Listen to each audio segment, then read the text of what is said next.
from 2020, we obviously sold the business to Discovery. We spent 2021 integrating into becoming a Discovery global business, and then of course the merger with Warner Brothers happened. And so this year has about been merging and integrating into the Warner Brothers world, and of course that's just brought us a phenomenal amount of, as you saw, very well known content. And so what that means is now we look at the world with this vast array of content and go, how do we bring the best of local and international together? And I think the point we made today is that local is still fundamental and the backbone. Whether it's 3 now, it still absolutely underpins what we do in primetime viewing. But now we've got the opportunity to supplement that with great international movies, other great franchises, and bring that to screens. And so, you know, we feel we're in a fortunate position, you know, to be able to do that. Having the strength and the sort of patronage of Warner Brothers and Discovery behind us just gives us unparalleled breadth and depth in terms of what we are able to bring. If you look, you know, we've got a deep relationship with NBCU through Bravo, so we're already bringing those other global partnerships to work together with us in this market. And then you look at the local talent that we've got around, you know, what you've seen us announce tonight with Paddy and, you know, other things with News Hub and you know, a vast array of local new shows, including drama. I think we were really well set up to compete, you know, and I think that, you know, you talk about the Netflix and the others of the world, that threat is no different, to be honest, this year than it was last year or the year before. Our job is to get the most compelling stories on screen and get as many Kiwis as we can watching them. This year, as we look forward, there's a couple of really important things. So we want to improve distribution further. So we think there's more places where 3 Now can turn up that people can access it.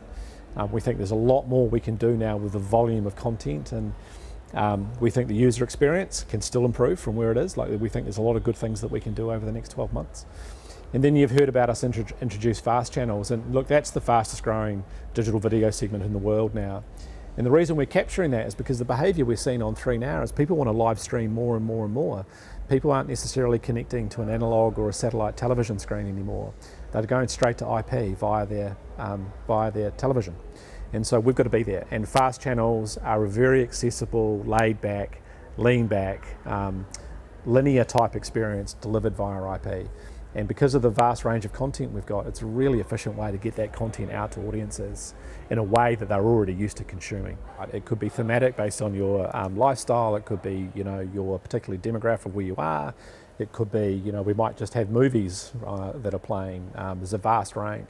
But we're also exploring, you know, what we could do with sport. You know, are there things that we can bring to market that are underutilised that we can actually use fast channels to get that content out there? So look, we think it's a really interesting, very positive area. We think it is ripe for growth because it's very consistent with the user behaviour we're seeing on the 3 Now platform. We're also seeing, of course, you know, in a difficult world, you know, we're all very aware of the macroeconomic challenges that are going on out there.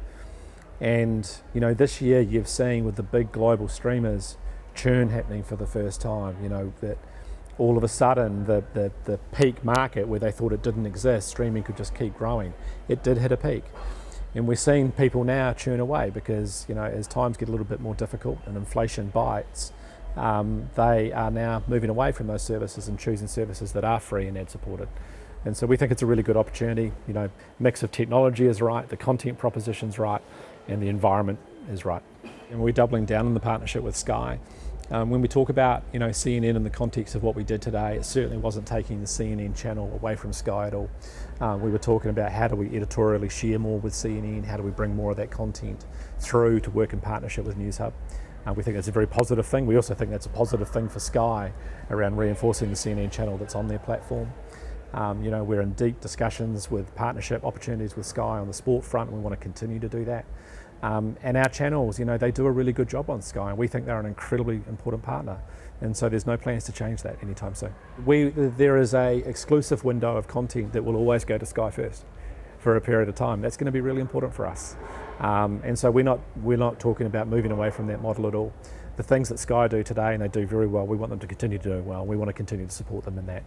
We're talking about a much broader, deep range of content that we can make available that perhaps hasn't been seen, or it might be a number of years old that we can bring back to audiences and renew it. And we think it's a great opportunity.